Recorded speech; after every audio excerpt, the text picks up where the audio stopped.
VD. സതീശനു വേണ്ടി ഇന്ന് Keralam ഒട്ടുക്കും പ്രതിഷേധമിരമ്പി.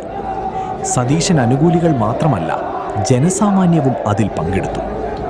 VD. സതീശനെ വെട്ടി കെ.സി. വേണുഗോപാലിനെ മുഖ്യമന്ത്രിയാക്കാനുള്ള നീക്കത്തിനെതിരെ തിരുവനന്തപുരം മുതൽ കണ്ണൂർ വരെ ജനം തെരുവിലിറങ്ങി.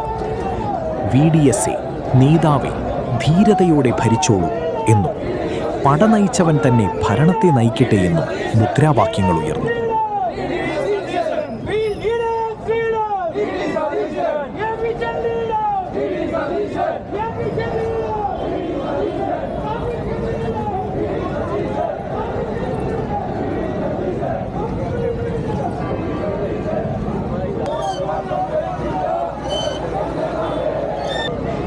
തിരുവനന്തപുരത്ത് പാളയം രക്തസാക്ഷി മണ്ഡപത്തിൽ തടിച്ചുകൂടിയ ആബാലവൃദ്ധം ജനങ്ങൾ പ്ലക്കാർഡുകളും പിടിച്ച് മുദ്രാവാക്യം മുഴക്കി സെക്രട്ടേറിയറ്റിന് മുന്നിലൂടെ പുളിമൂട് വരെ ജാഥ നടത്തി.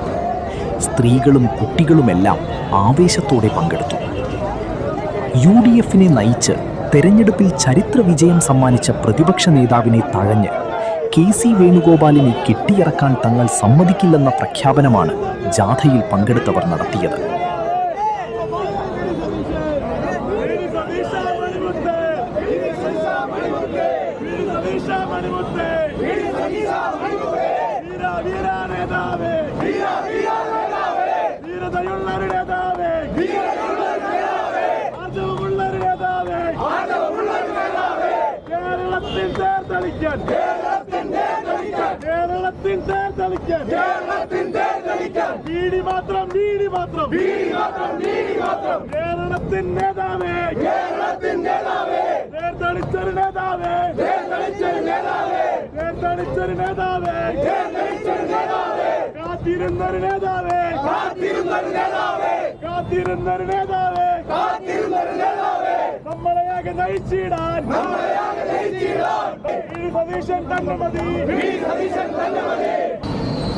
ആവേശകരമായ മുദ്രാവാക്യങ്ങൾ മാത്രമല്ല, തീരുമാനം മറിച്ചാണ് ഹൈക്കമാൻഡിൽ നിന്ന് വരുന്നതെങ്കിൽ കളി മാറും എന്ന സന്ദേശവും അതിലൂടെ അവർ നൽകി.